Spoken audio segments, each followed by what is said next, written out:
Hello, sports fans, and there you have it. You have your 2013 NBA champions in the Miami Heat, back-to-back winners now, winning in 2012 and 2011. No, 2012 and 2013, excuse me. 2011 was the year they lost, so this is their second title in 3 years. They won back-to-back. They lost to the Dallas Mavericks in 2011. 2012, they beat... I always forget the Thunder. Yeah, they beat the Oklahoma City Thunder, and then they got the win against the Spurs in Game 7. I feel kind of bad for the Spurs, probably regretting a few things. I know Tim Duncan had that shot at the end, bad break for them, but I mean it happens. You can't win them all. Tim Duncan and the Spurs, that is their 5th appearance in the NBA Finals for the organization and for players such as Tim Duncan. They won the last 4, so they had a pretty nice record coming into this one. Didn't pan out that way, so they are now 4-1 in NBA final appearances. So still not a bad record. Tim Duncan, I haven't heard any plans of him wanting to retire, going to retire, anything along those lines, but pretty nice career either way. I mean, he had a nice solid Game 6, nice Game 7 as well. I'll get into the stats as well. As we all probably know or could have expected, LeBron James was named the MVP for the finals series, but he was also named the MVP for the regular season. We all know that. So it is now 2 years in a row that he's won the regular season MVP and then followed that up with the finals MVP. So I mean, despite what all the critics say and him not being clutch, him not being better than so-and-so, I'm not saying he is better than people like Michael Jordan or Kobe Bryant or anything like that. That's a whole different video, but you know, he continues to prove his doubters wrong. Shout out to him. I mean, he continues to do what he needs to be done to get the rings, and you know, I'm sure tomorrow they'll just say, let's see if they can get a three-peat now. So anyways, besides all that, let's jump into some statistics that that you can take away from Game 3, no, Game 6, Game 7, excuse me. A lot of numbers that just come out of this game altogether. Let me see, Dwayne Wade, for example. I just got done posting that on the Facebook page, www.facebook.com/sportsminded. LeBron James had said right after the win that this second title was harder to get than the first title last year. Probably would agree with that. I don't really remember the Thunder even in the finals, for example, giving much of a run against the Heat. The Spurs took them all the way through, and they even had to play a Game 7 against the Pacers, that Miami Heat that was. So it was tough road for them. So it's not like it came easy. So great job by them. Dwayne Wade, 23 points, 10 rebounds in Game 7. Like I mentioned, this is the 3rd title and 2 titles in 3 years. 2 titles in 3 years, 3 titles overall for the Heat organization in the last 8 years and in the franchise's history in general. Dwayne Wade there for all 3. What else can we take away from this game? Computer doesn't want to work. You have, I mean, Tim Duncan had, 13 points at halftime.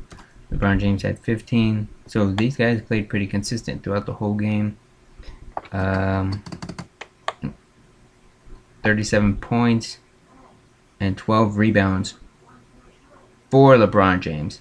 A pretty solid performance by them, by LeBron James, that is. The reason why he's named MVP with 37 points and 12 rebounds. You also had, let me see if I have the other ones up yet. I don't even know if I have posted the other ones yet. No. So I'd have to look at the box score. Anyways, besides all that, I don't even know if, for example, players like Chris Bosh had any points. And I think in the first half, I don't even know how many points he had in the game. I know Danny Green maybe only had 2 or 3 points. Some interesting things though was Shane Battier stepped up in this game. He looked like he was the hero of this game. not the hero, but like earlier on, he kind of kept the pace going for them. He had, at one time, I know he was like 5 for 5 from the 3-point line. I think he finally missed one. He probably finished like, I'm just guessing here, but I think he was like 5 for 7 from the 3-point line. And I know at one point LeBron James was 5 for 10 from the 3-point line, which I mean is pretty decent. Dwayne Wade had 6 rebounds and 14 points, 6 rebounds at halftime. Shane Battier was 3 for 3. I think he went all the way up to 5 for 5. Just rattling off a bunch of different numbers. Some players who got their first rings from this team just after quite a while in the NBA. You had Chris Anderson, I believe this is his first ring. Rashard Lewis got his first ring, I believe. Juwan Howard got his second ring. Shane Battier got his second ring as well. LeBron James got his second ring. And then you have like some players like I think Norris Cole, who's probably got their first ring. I think he's a rookie. I believe he is a rookie. So anyways, I mean, you got players like that. Mike Miller has his second ring at least. I don't know if he was there when Dwayne Wade was. But, you know, and it was pretty interesting going into this game. They kept saying a lot about the plus minus, and Dwayne Wade and LeBron James had a very bad plus minus when they were in together. But despite all that, they kind of, I don't think they kind of kept them in. They kept them in. They knew that what was on the line, so they weren't going with the statistics.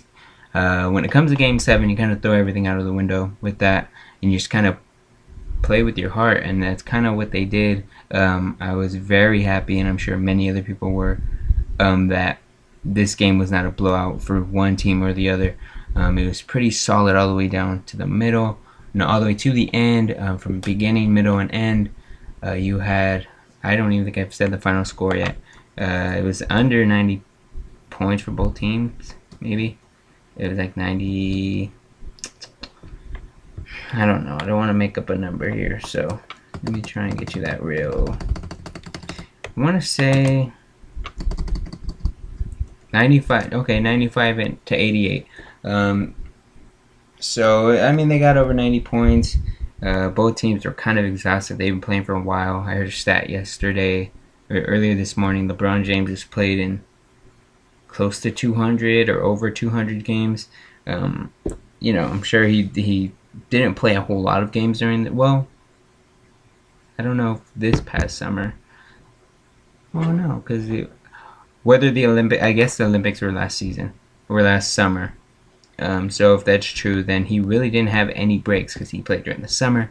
He played during all the way from the beginning, so from when the lockout ended for the NBA all the way till now, and he's finally kind of getting a break because he had that season, the Olympics, and then he's had this season. So I don't think he's really had much of a break. So you do gotta give him a lot of credit where it is due, and to still go out and get his second MVP in a row, second Finals MVP in a row, second NBA title. I mean, you gotta give him his credit.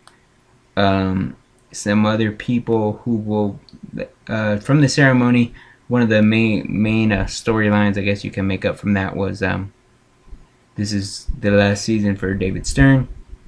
David Stern had been there for a number of years, many years, I think before I was even born, and I was born in 91. So he's been there for the beginning, since like the beginning of the Jordan era, if not even before that. So shout out to David Stern. A lot of people aren't big fans of him, but I mean, he's done a lot for the league. And Adam Silver, I believe, is taking over for him now, who's been the right-hand man for David Stern. For every time you see David Stern in a video, in a press conference, whatever, the whole thing with the lockout, Adam Silver was there. He's kind of always been with them, other than today, for example, when he wasn't there for the final ceremony. But Adam Silver will be taking over. David Stern said he was still going to be involved in some way to kind of, help Adam Silver out. But also just, what else is he going to do? He's going to retire, but he'll still hang out. be around. And much like people who have kind of retired but are still hanging around somewhere, there's news of Phil Jackson more or less being a consultant for the Lakers organization, saying he wants to help get another ring there and another title for LA. So nice to see Phil kind of, not just hanging out, but being involved with the Lakers organization, because I'm sure that was kind of awkward. He's married or going to get married to Jeannie Buss. So he's like a part of that family, and the Buss family, well known, and for many, many years, well, for as long as they've kind of really been winning in LA, the Buss family has been in control. So, nice to see Phil kind of joining the family on that one. I had some other notes. Speaking of LA, as I mentioned, the neighbors, not the neighbors, but I guess the roommates in the Staples Center of the Lakers are the Clippers. The Clippers have been in talks over the last few days with the Lakers' rival, the Celtics, trying to get Doc Rivers over. There's been a whole bunch of news with that. I'm not going to go all the way into it, but David Stern said him and the league weren't very big fans of trading for Doc Rivers, who's the coach of the Celtics. It's well known by now that the Clippers really do want Doc Rivers, or Chris Paul wants Doc Rivers. They were talking about the whole package deal with him and Garnett. So we'll see how all that plays out. We'll keep you guys updated on that. Just want to come in and let you guys know about the NBA Finals stuff and give you a quick reaction video. So leave a comment. Let me know what you guys think about the final series, Game 7, and just the Heat winning the back-to-back titles, LeBron winning MVP. Just tell me everything, what you guys thought. Go ahead and rant, do whatever. Have fun with it. Let me know what you guys thought about the finals. Let me know what you guys think about the other NBA news that I mentioned, with David Stern retiring, the Clippers and the Celtics, and then the Lakers and Phil Jackson. A lot of stuff in the NBA. The season's over, but the season really isn't over. And with one season ending, we still have the hockey playoffs going on. They have the whole Aaron Hernandez thing going on in the NFL. The Patriots, he's in the middle of a homicide of some sort, which is a whole different case, and I'll get more into that on the podcast. We'll probably be having that tomorrow. We may do something different with that, so stay tuned for that, and just stay tuned for a lot of stuff we do have on the website, and check out some of the stuff we do have that I mentioned. We have stories about that, stuff up already. The NBA Finals story will be up soon. You do have the Phil Jackson story up there with the Lakers. You do have the Celtics and the Clippers update. All that stuff's on there for you. We'll have more stuff for you guys throughout the week and during the weekend, and much, much more. So check us out at sportsmindednews.com. I know I've gone a little bit longer with this video, but it's not every day we have a new champion in a league. So there you go, the Miami Heat. If you're a Miami Heat fan, I'm sure you're happy. Spurs fans, don't be disappointed. You guys had a good season. You guys can't win them all.